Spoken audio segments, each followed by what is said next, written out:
And we are here with Fred Hubbell, Democrat, who is running for governor. And we're also here with registered reporters and editors. Let's go around the room and just everybody please introduce yourself. Carol Hunter, executive editor. Rox Laird, editorial board member. Rachel Stanzenberger, political editor. Remy Yamamoto, Hubbell Heart Communications Director.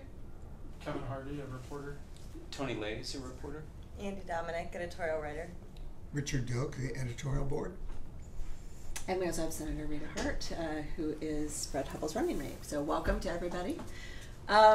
Just to start off with, just tell us a little bit about yourself and why you think you're qualified to be governor of Iowa. Well, first of all, thank you all for encouraging Rita and myself to join you. We very much appreciate the opportunity to be with you. You know, for us, this is an opportunity to try to change Iowa and change the direction of our state. We've had now 8 years of the Branstad-Reynolds leadership and their approach to state government, which from my perspective is just constant reduce, reduce, reduce. Healthcare has been reduced, education has been reduced, infrastructure investments are not happening across our state, public safety has been reduced. And we think it's time to start changing the direction of our state by stepping up and stopping the wasteful tax giveaways and use that money to start investing and putting people first, which means start investing in education again. We used to be one of the best in the country. Iowans were proud about our education, and now we're rated a C. And that's clearly going in the wrong direction. We need to change that direction by putting leadership and funding behind education. Same thing with healthcare. We've had tens of thousands of Iowans denied healthcare by the privatization of Medicaid, denied or reduced. We've had another 15,000 Iowans have to be forced to go find a new doctor because they were told that they could no longer the clinics were closed where they were getting their services. We need to stop that direction. We need to start increasing access to affordable, quality health care. And we need to make investments in our communities and our people again so that we can raise incomes across our state. Again, we need to change that direction. The economic and business approach by this state government has caused Iowa to be between 46th and 49th each of the last 4 years in personal income growth. That's not acceptable. That's why Iowans are struggling to take care of their food, shelter, and clothing, their basic needs today, almost 40% of them, as determined by United Way. We need to change the direction, and that's why we're here, and that's what our campaign's about. You've listed some priorities here, but what qualifies you to deal with the problems that you just listed?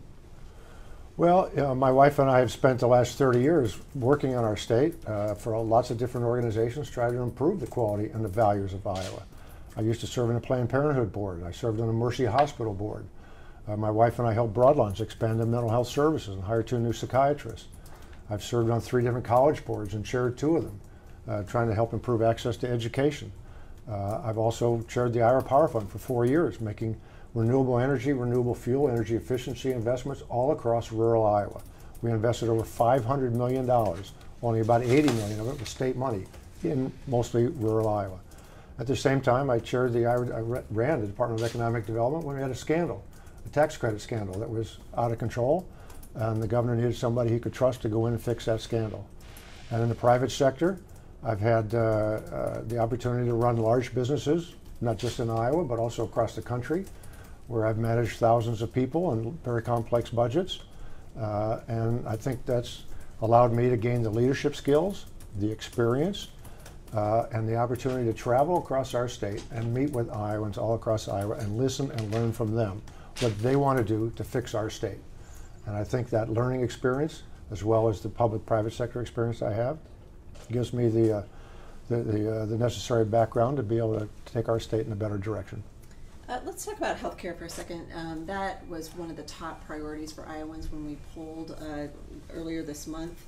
And you've mentioned some of the issues. A lot of them are related to the privatization of Medicaid and the use of private managed care organizations.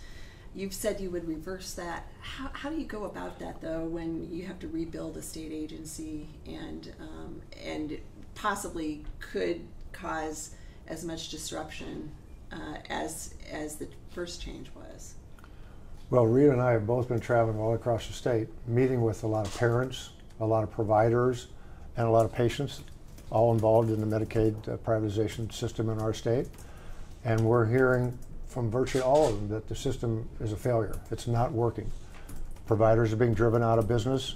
Many of them have already taken out 2 lines of credit. They're not giving their staffs any increases for as many as 2 years, 2.5 years. We've had 40,000 Iowans have their benefits denied or reduced, so it needs to change, and we are committed to that. And on day one, once the governor takes office, we're going to start the process of reversing privatization of Medicaid. But more importantly, you know, if we win the election on November 6th and starting on November 7th, we're going to start meeting with a lot of the different constituency groups that are involved with Medicaid.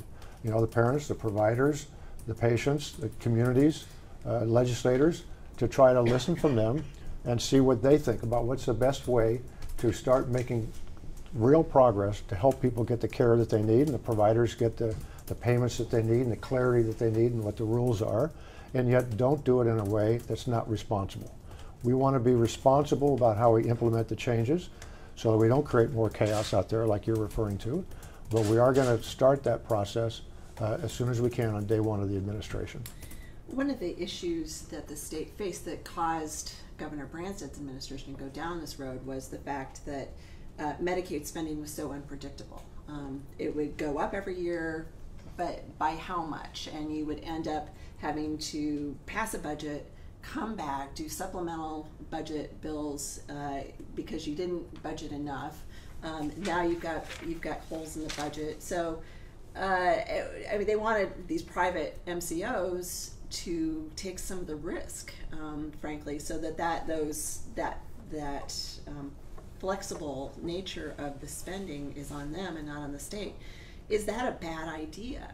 And if, you know, how do you manage that, you know, unpredictability of the cost?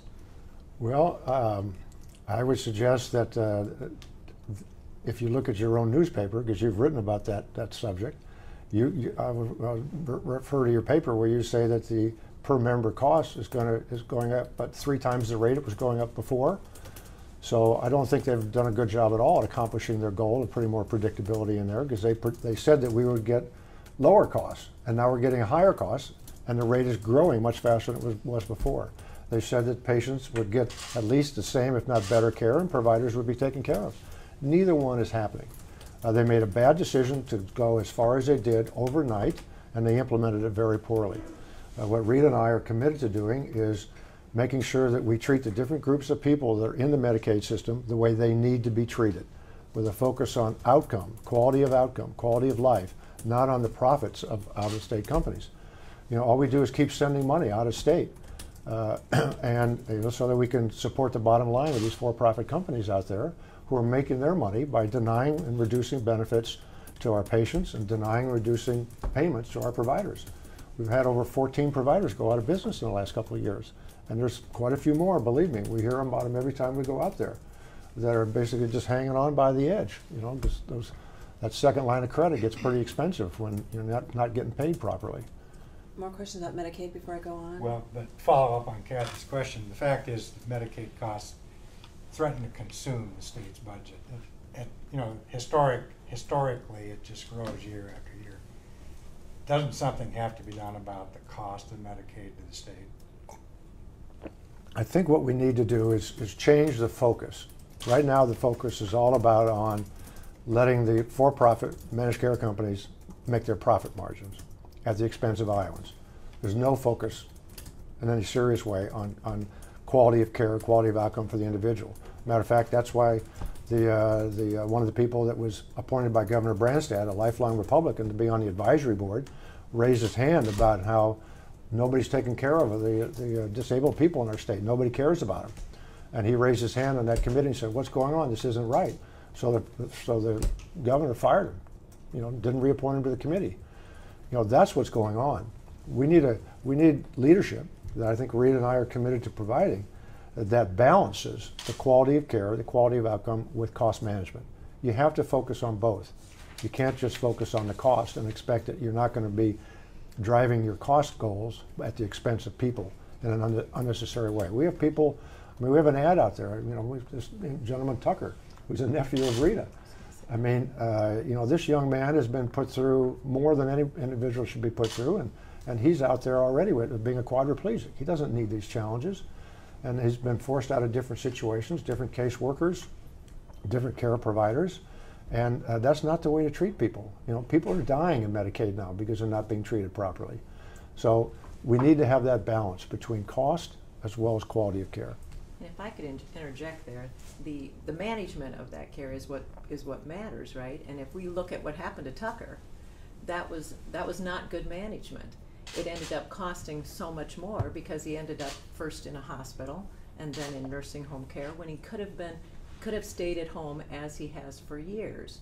So it's about getting the proper management, and as we've heard from the people that we've talked to across the state, the care providers, they would like to return to this situation because they know that Iowans taking care of Iowans makes a lot more sense than these out-of-state corporations who come in and don't understand how this care can best be delivered.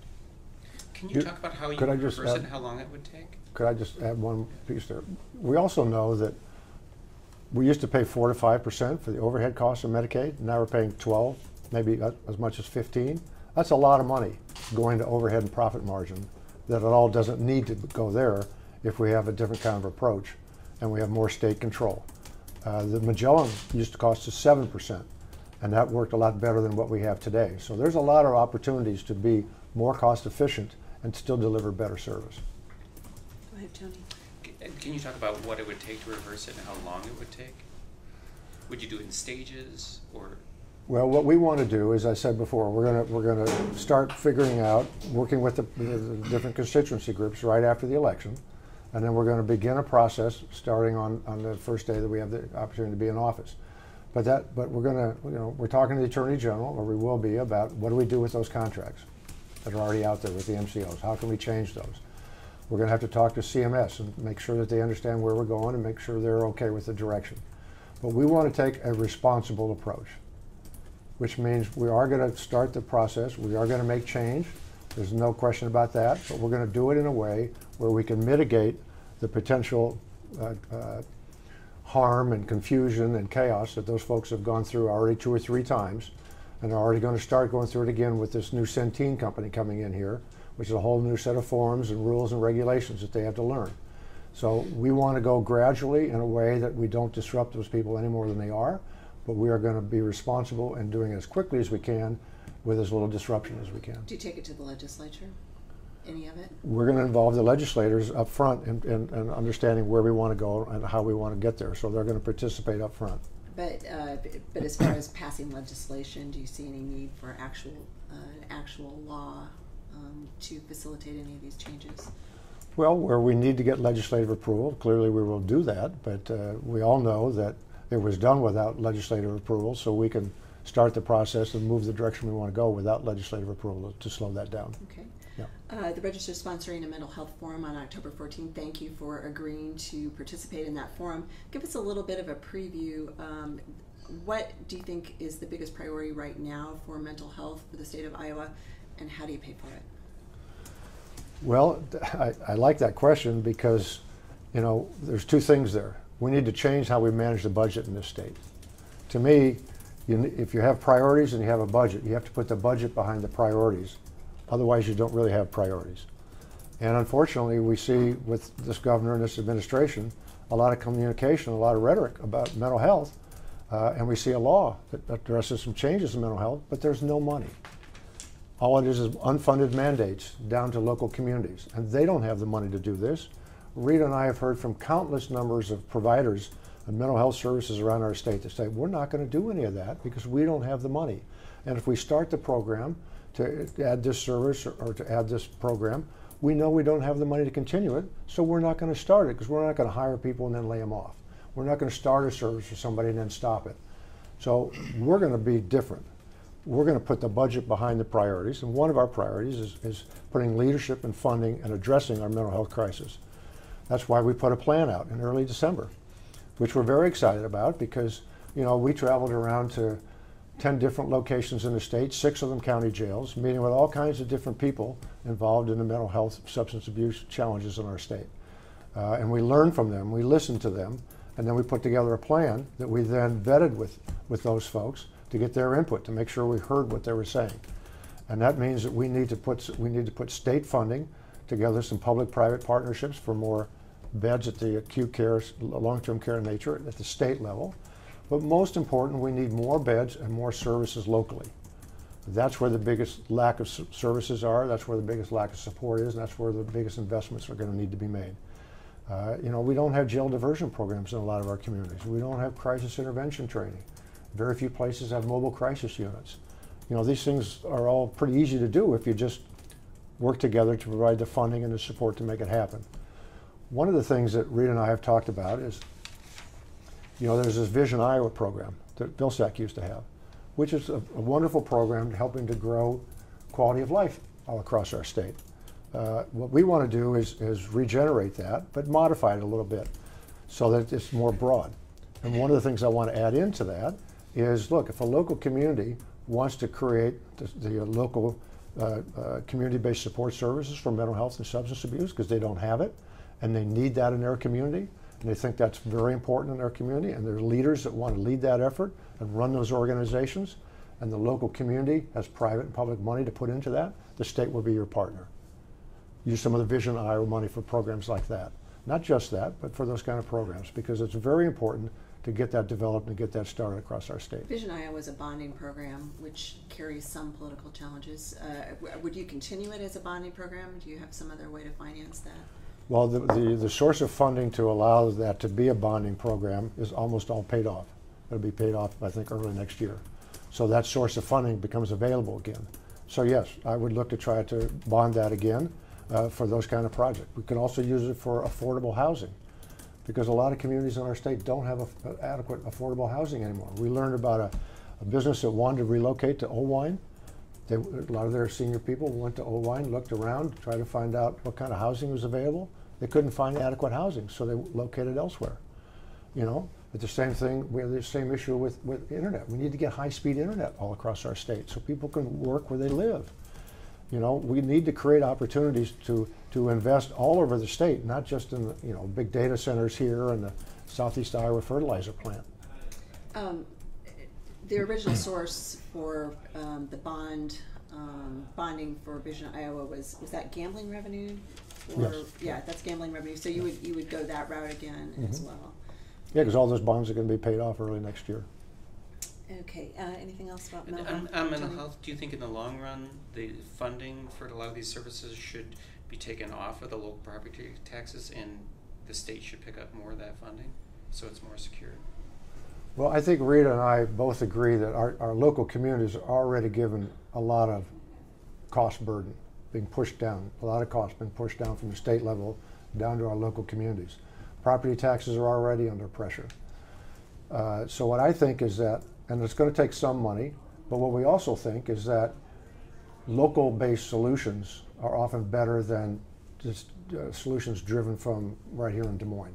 That's why I like and want to put most of the emphasis on community-based solutions. But should the money be, the counties aren't paying for physical health, but they are paying for mental health. Should that continue? They're paying for that through the property tax levy that was frozen at 1996 levels. And many of the regions are running out of room in those. And many of the regions who have money left, again, are reluctant to spend the surplus that they have because they know it's going to go away and they don't know how they're going to sustain it. So, you know, what we're talking about is recognizing that those should be probably more local-based solutions, and we should consider lifting the cap on the property tax mental health levy so local communities could have more input, more decision-making as to whether they want to invest locally to improve their mental health and substance abuse, how important that is to them. They know that better than somebody sitting up here in Des Moines knows it, because all of our communities are in a different place as it relates to these issues. So it wouldn't be a state blocked grant program so that the state would support some of those. You would allow locals to raise their property taxes so they could pay for them? If we raise that, if we change the 1996 date to a more current date, or we let them have that, that would allow them to make the decision. We use the Vision Iowa program for communities that want to do that as an alternative. That's another source of funding. But the long-term acute care beds, we need those spread across the state, and I think that has to be state money. But it can also be done with some public-private partnerships. Look at the new hospital that is being built, planned to be built here in Des Moines. So it doesn't have to all necessarily be state money. I'm going to move on to education unless there's... Okay, so education was the second highest priority for Iowans when we polled this month. just generally, what's your vision for education? And then we've got some more detailed questions about various issues that the state is facing. Well, I'm going to say a few words about it, and then, I've got a 20-year veteran teacher sitting here right next to me, and I'm going to ask her to say some more about it. Education is a very high priority for us because we need to change the direction our state is going in education. We've been underfunding K-12. We've been reducing funding for regents and for our community colleges. Our job training is a little hit or miss. A lot of communities don't have any job training. So that's a big emphasis for us. We want to change the direction in terms of putting a lot more focus, emphasis, leadership, and funding behind education at all levels in our state. But one of the reasons that Rita Hart is on our ticket is because she has a wonderful record as a teacher, state senator, as well as farmer. But now we're talking about education. So yeah, education is a passion of mine, and I think that Iowans have a long history of valuing education. We long for the days when Iowa was considered #1 in education across the nation. And there's the reality is that we've got so many schools and so many teachers that are doing such a great job in spite of not getting the funding that could truly help them do a better job. So it's concerning to me, as Fred and I have crossed the state and talked to people, talked to educators, talked to administrators, talked to teachers in the trenches, to hear these people talking about how they don't have the resources to do what they need to do in the classroom, that teachers are using their own money out of their own pockets to the tune of $1,000, I heard from one kindergarten teacher, to simply pay for the materials she needed to teach her kindergarten children. That's very concerning to me. It's also concerning to hear these teachers talk about class sizes of 35, 36, 37 students in a classroom. These are not all, we might think that that's only in certain schools and in certain rural areas, but it's not. That's really concerning, that we have to turn that around by properly funding education and by giving teachers the respect that they deserve. I've been out of the classroom for over 10 years now, I think, and every time I revisit a classroom, I realize how much more difficult the job is and how much better job those teachers are doing. We need to give them the support that they deserve so that we can return to being #1 in the nation. I think it's our obligation, and I think that means from preschool through what I call K-14 to higher ed. All those levels have truly need our support, and it's important for the economic future of this state that we do so, especially when I look at that worker shortage and how we need to be supporting those community colleges and those programs at that level in order to fill that worker shortage and add to the economic vitality of the state for the future. The problems in education aren't new, but we've been talking about these for a long time. Right now, the legislature is giving money in a lot of different ways to education. Allowable growth is the one that the public focuses on, and that has been, as you said, low, 1 to 2% a year, roughly. But there's also lots of other pots of money that they provide for technology, or we've got this local sales tax, which is expiring. We've got money for leadership and mentorship, etc. There's a lot of different pots of money. So overall, where are you going to put the money? First of all, when you're spending more for education, where do you put it? And do you consolidate some of these pots of money? Do you shift some things? Are you talking about completely bringing in new money into the existing system? Well, actually, I think we have some old problems and some new problems in education in our state. An example of an old problem is a teacher in Owine, when I met with her up in her community, told me about the textbooks she uses in her middle school class. They're 12 to 15 years old. The kids open them up and the pages are falling out, or they're missing chunks of pages already. And they don't have resources to have more up-to-date textbooks. How are we going to compete with other states, with other countries in education if we have 12 to 15-year-old books that don't even have some of the pages that they need? And a new problem, frankly, is, look, when I've been traveling across northern Iowa, talking to parents up there, One of the parents in Fort Dodge told me that his son's favorite teacher is teaching in Minnesota because they have collective bargaining rights, they have better pay, and they have more respect. And now we see ads by the education community in Illinois trying to recruit our teachers.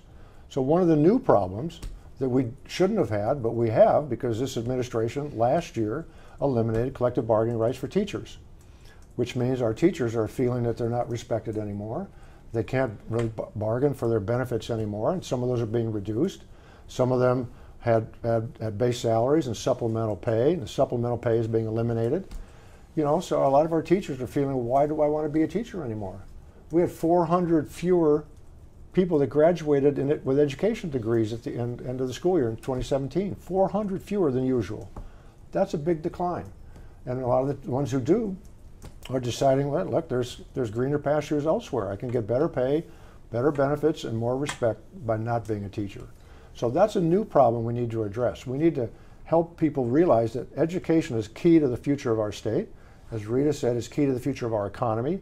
We need to invest in that. We need to support that. And we need to make sure that people realize it's a profession that we want it to be easy to recruit people for. So my question is, though, do you put more money into an existing system, an existing funding system, which frankly the superintendent of Davenport risked his job by pointing out some of the inequities in that system. Do you shift money around, and where you said the budget comes first, so where are you going to get the money for this? Well, we've identified over the course of this campaign the fact that in 2009 I served on a tax credit review panel where we looked at all the income deductions, credits, exemptions, corporate and business, and we identified on an annual basis, once you get it up to be annual, over $100 million a year in savings then. And since there's no caps or no sunsets on any of those wasteful tax giveaways, that's a bigger number now. You know, I don't know exactly what it is, but it's probably closer to 120 or 30. So that's some money right there that instead of the state spending that money, hard-earned taxpayer money, in wasteful tax giveaways that don't give the state adequate value, we should instead invest that in our people and in our communities by investing in education. Let's make sure that we're at least funding our K-12 public schools at the rate of inflation. That's about another $60 million a year. And I also want to, and Rita fully agrees with me, there's a lot of educators and parents around the state that we need to make pre-K available all day for 4-year-olds. So that because you start to learn very quickly. And I'd like to go younger than that, but we just don't have the resources for that at this point in time. So let's make it all day rather than half day. And let's make sure that we're paying those people well enough that people want to go into that profession. You know as well as I do that we have these deserts out there in our state where people don't even provide child care because nobody wants to do it. They can't make any money at it. They don't get paid properly, and the schools can't afford it. So would you support reversing what the legislature did with collective bargaining? I mean, would you support going back to what we had before? Absolutely. I think we never should have done it to begin with. It was a bipartisan bill. It was introduced by a Republican legislator. It worked the way it's supposed to for over 40 years. I think that was purely politically motivated in the wrong direction for our state. And then aside from money in education, do you advocate any changes? I mean, things like changes in the number of days, the school calendar? I mean, do you have other ideas besides money? One of the other key changes, if we properly fund education, is we can put counselors back in our schools. You know, going back to your mental health question, the biggest increase in mental health in our state's in elementary school. So those kids are showing up in our elementary schools these days. And we don't have counselors there because we've cut those budgets so much. So the teacher has bigger class sizes. The teacher has more challenges to deal with because you have more behavioral issues. And they're not prepared and they're not trained for that. So what has our governor and legislature done? Say that they need to be, locally they need to be taught how to deal with that. Well, that's another unfunded mandate. That's just more time out of the classroom that teachers have to be spending rather than preparing for their class. We need to have counselors in our schools like we used to. So that if somebody has those issues, we can identify it and deal with it outside of the classroom so they get the direct support they need and so the teachers can teach their class. So that's a big benefit by having proper funding in our schools. Have you spent your $100 million yet? So you've got $60 million. The counselors come with just the proper funding. Okay, and pre-K, what's the That's price probably tag? another 20 million or so. 20 million. Okay, so you've got about 20 left. What about higher education? Well, first of all, state there are universities? other taxes that have been changed over the last several years that they need to be looked at. We need to apply a fiscal impact analysis, just like we did in 2009, all those credits and exemptions. You know, and there's several of those over the last several years. This governor, the previous governor, Republican leadership have just constantly reduced taxes without really doing any fiscal analysis to determine whether it's going to create value for our state. And we need to do that analysis now. I mean, take a look at the commercial property tax break, which Governor Branstad was one of the biggest ever. Well, has that really created value? Has that created more jobs, more economic investment in our state? If it were, I don't think the legislator and the governor would be spending so much time this last session talking about whether they can fulfill their promise on the backfill. Are there elements to the tax bill that was passed last year that you want to freeze or roll back? The individual income tax cuts, you've got triggers for additional tax cuts if revenue ever gets that high, which so far it hasn't, or the sales tax piece that they put in. Any of those that you want to revisit? Well, let me say that Rita and I both have the same values when it comes to fiscal responsibility. She was born and raised and lives on a farm, so she knows she's got to balance the books every year. I've been running businesses that I had to balance the books every year and produce a return. So our approach to state government is going to be different. We're going to be fiscally responsible managers. We're going to stop wasteful tax giveaways. You know, we're going to use the money of the state properly. And we're not going to just reduce taxes for some politically motivated reason. You know, we're going to reduce taxes where that's going to create value for people. And we're only going to do it when that value is bigger than any other value we could use or acquire with that money by the state spending it. Right now, we've got serious underfunding of education and healthcare and infrastructure across our state. So to us, it doesn't make sense to be, particularly in light of tariffs with over $2 billion of potential damage to our agricultural economy, be reducing taxes. And our governor said she wants to reduce them more. So we want to be fiscally responsible stewards of the taxpayers' money. We're going to spend it to balance the budget with the priorities of education, healthcare, and getting incomes rising.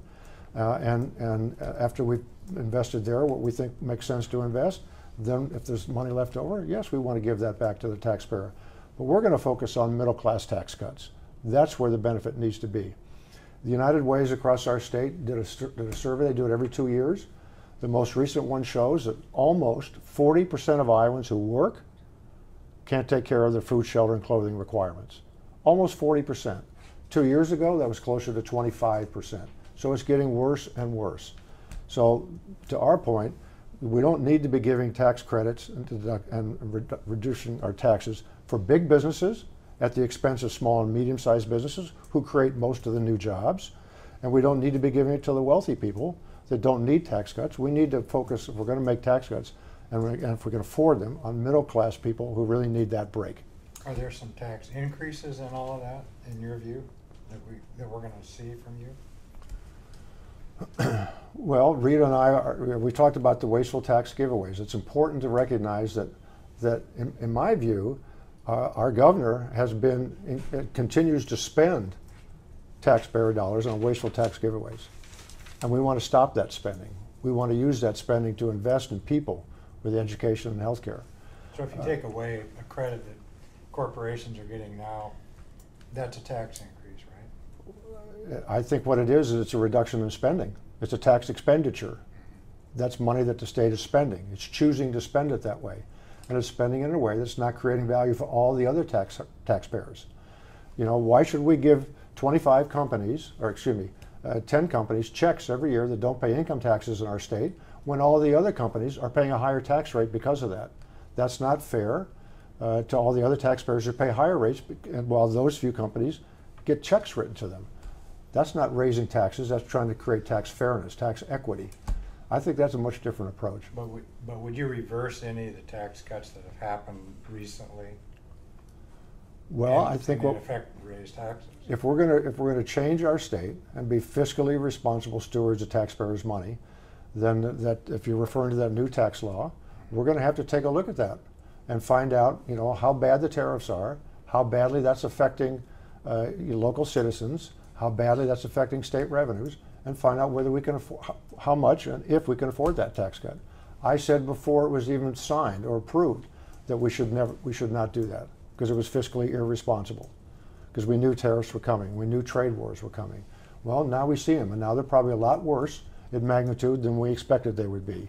So I think there's going to be some risk there, and we're going to have to take a serious look at that.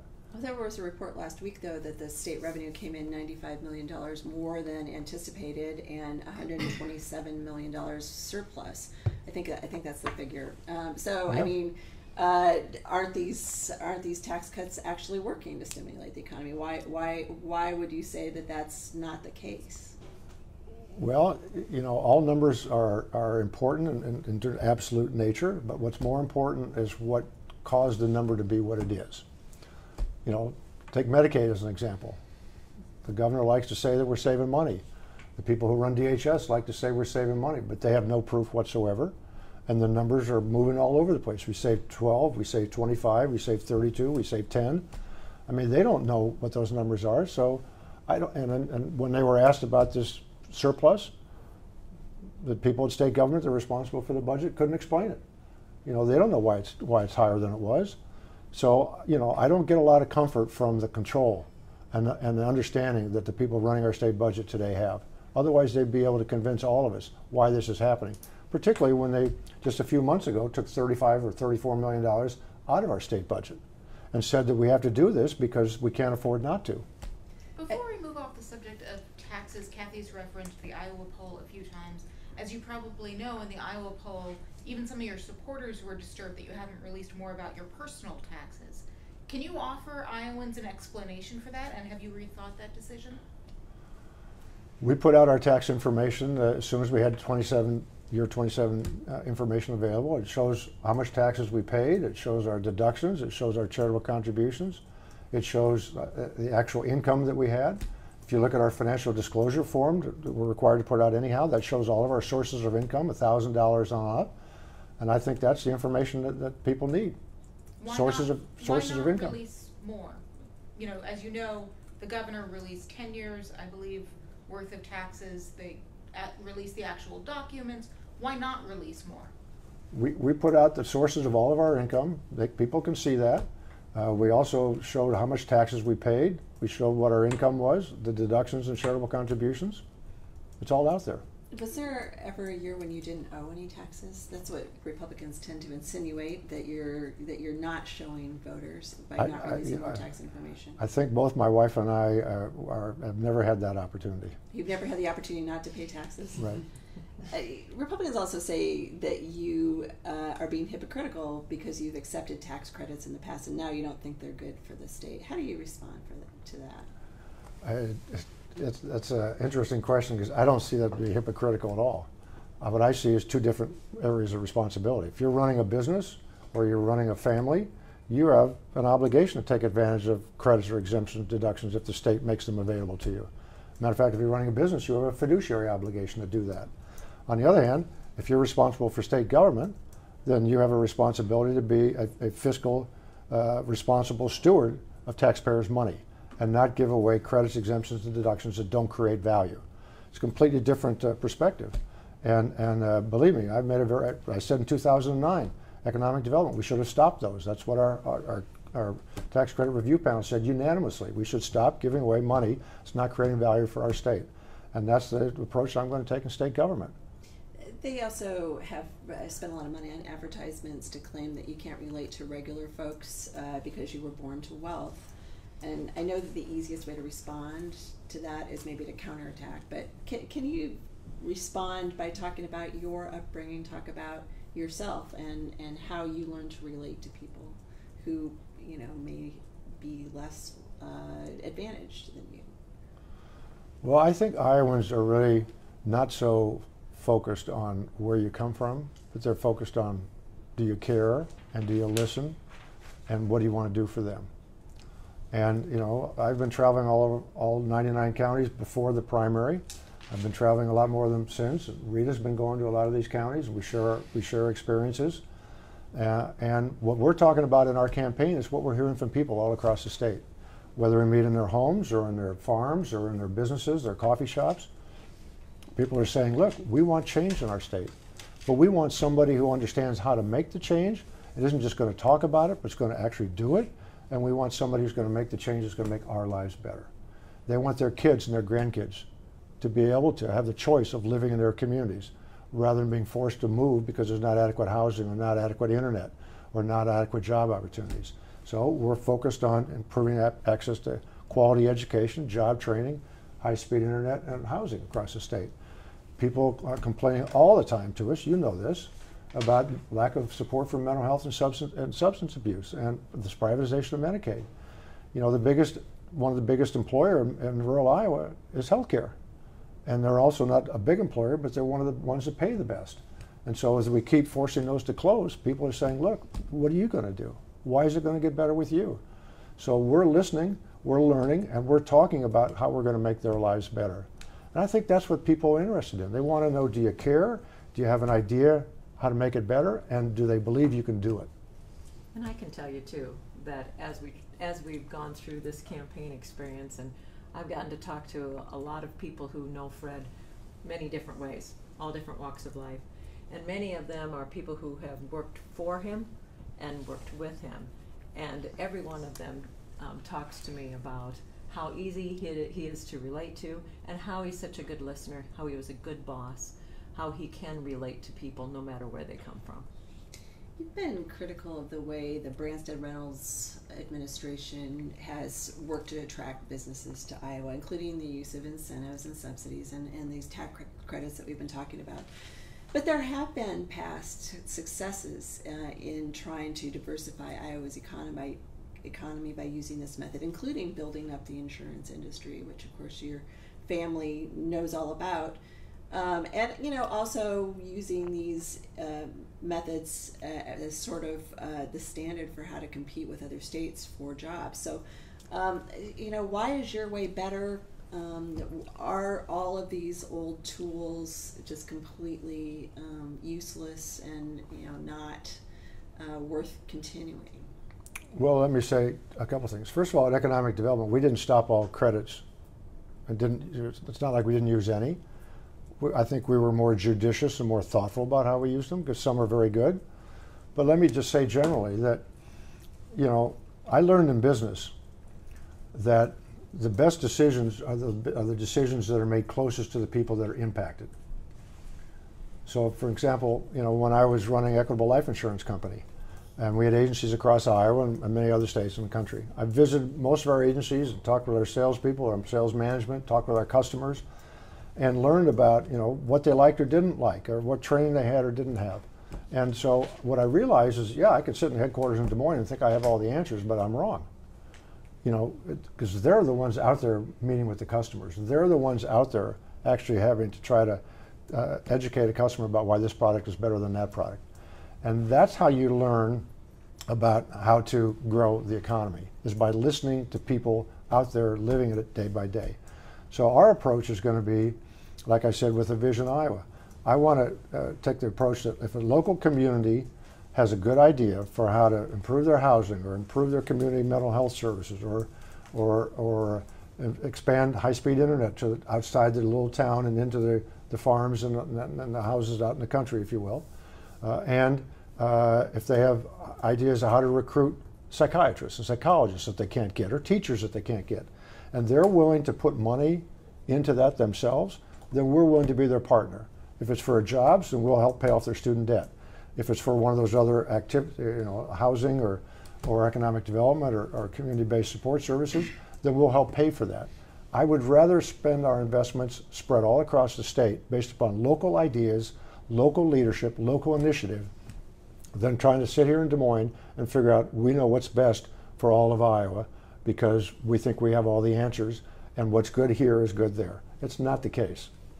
So do you think the basic premise that the Economic Development Agency uses now is broken, that projects that come forward with X amount of capital investment and X amount of new jobs essentially, formulaically receive funding from the state. Do you think that model is not working? I think what we need to do in economic development is pay a lot more attention to local economic development people, local community-based needs, so that they tell us what they need, how we can grow the economy. At the same time, we should be looking at our natural assets, wind, sun, and biomass. I mean, we have the 4th best wind, the 14th best solar, and some of the best biomass and the largest amounts in the country. So we should be building on our strengths and doing that by listening to people to find out what's actually going to work out there.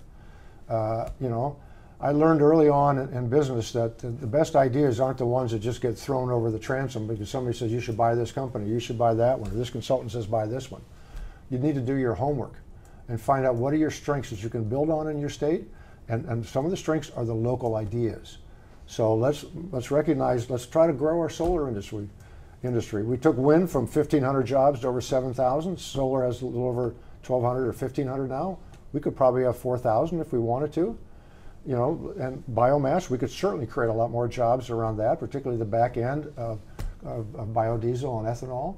So let's focus on our strengths and let's listen to local people to how we can grow our economy. A lot of local economic development agencies, though, also sort of buy into this state system and say, like Kathy mentioned, that every state, every county is doing this and we have to do this to stay competitive. Do you buy that philosophy that incentives are just the name of the game nowadays? I'm not saying we get rid of all incentives, that's not the point. But we need to use our incentives more judiciously.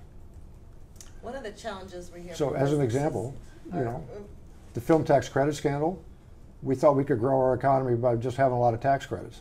That didn't work too well because a lot of the other states came out with bigger tax credits. And that's what goes on with tax credits. You're competing against something that a lot of other states can have bigger tax credits than we can. One of the issues we hear about is a worker shortage, right? I mean, Yes. and can you talk a little bit about your views on immigration? And some of this is beyond your control, but would you be more welcoming to immigrants and refugees, or just talk about how your views on that? Rita, you want to go first?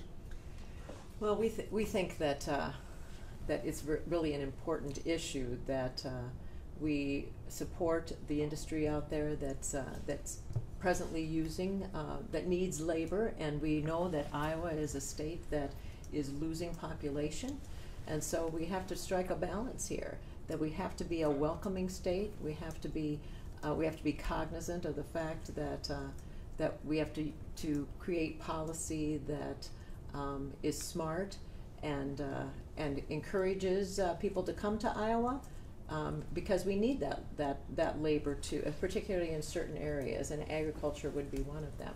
And so we have to take a look at what we can't do to improve the system that we have now, so that employers are able to hire their employees with the understanding that they're here legally, and that they can do that with confidence.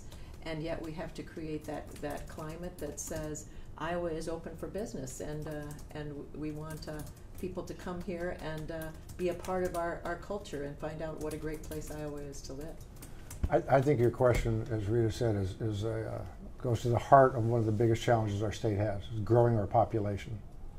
We used to have 7, 8, 9 congressional districts. Now we're close to having 3. So a lot of other states would be more successful at attracting people to live there, work there, and retire there than we are.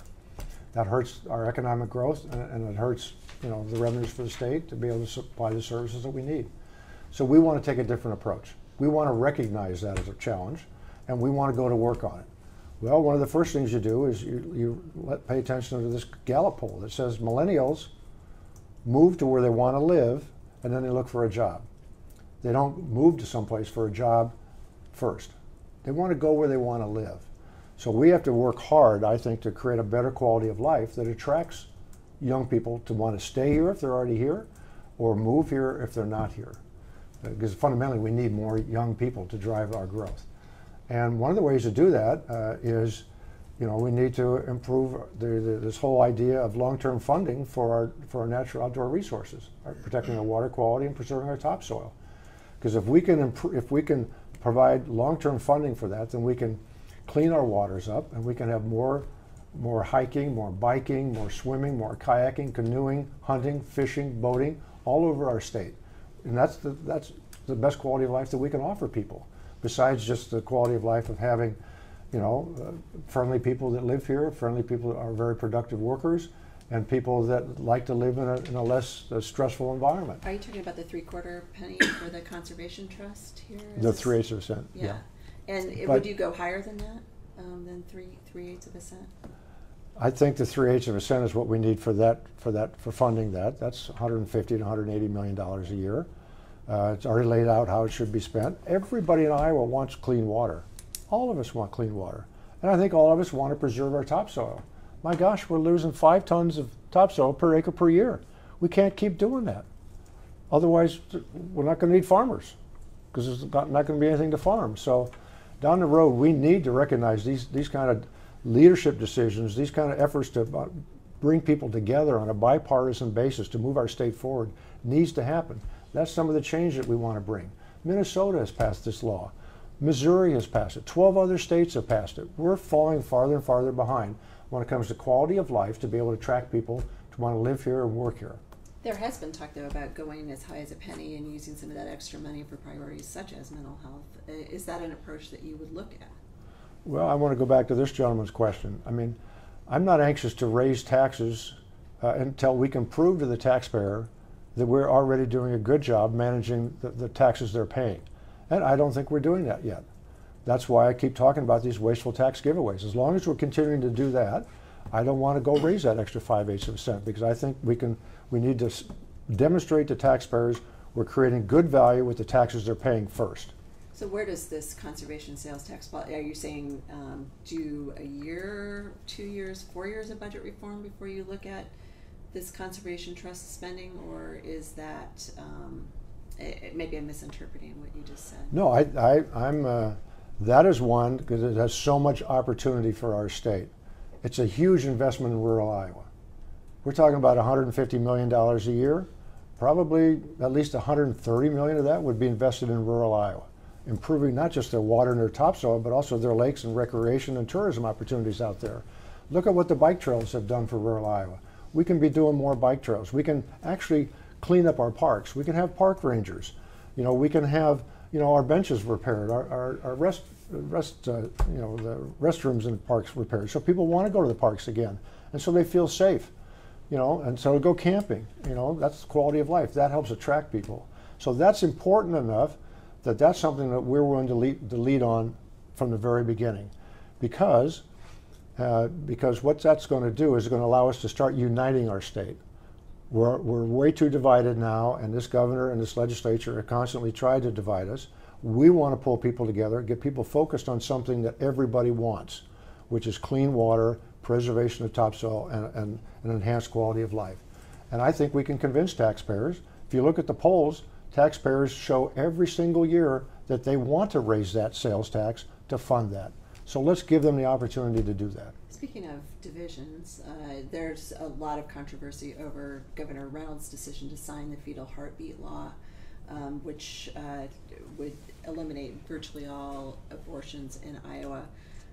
I know you have spoken out against that law, but my question is, how far would you go to roll back abortion restrictions? You've been on the board of Planned Parenthood that has opposed virtually every abortion restriction that's come to the legislature. So would you roll back abortion restrictions that are on the books now? Well, for me, it starts with changing the whole approach of state government to health care. I think we need to focus on improving access for all Iowans to quality, affordable health care. That law reduces access to health care. Not properly funding mental health and substance abuse is clearly reducing access to reasonable health care. The privatization of Medicaid is a disaster in terms of how it's impacting people's health care. So there are lots of examples of how we want to change the direction of health care and focus on trying to give people more access to quality health care. That's one. I think that law is clearly unconstitutional. I think it sends the wrong signal to people out of state and people in state. There are a lot of businesses, there are a lot of individuals who don't want to live in a state that has the most extreme anti-women's health care law in the country. They want to live in a state that is more welcoming, as Rita said, more inclusive, and encourages people to want to live there, and encourages them to have access to to the health care that they want. So yes, we want to change a lot of these things. There is a philosophical question here, though, because Planned Parenthood's approach has always been that a decision about an abortion should be between a woman and her doctor and no one else.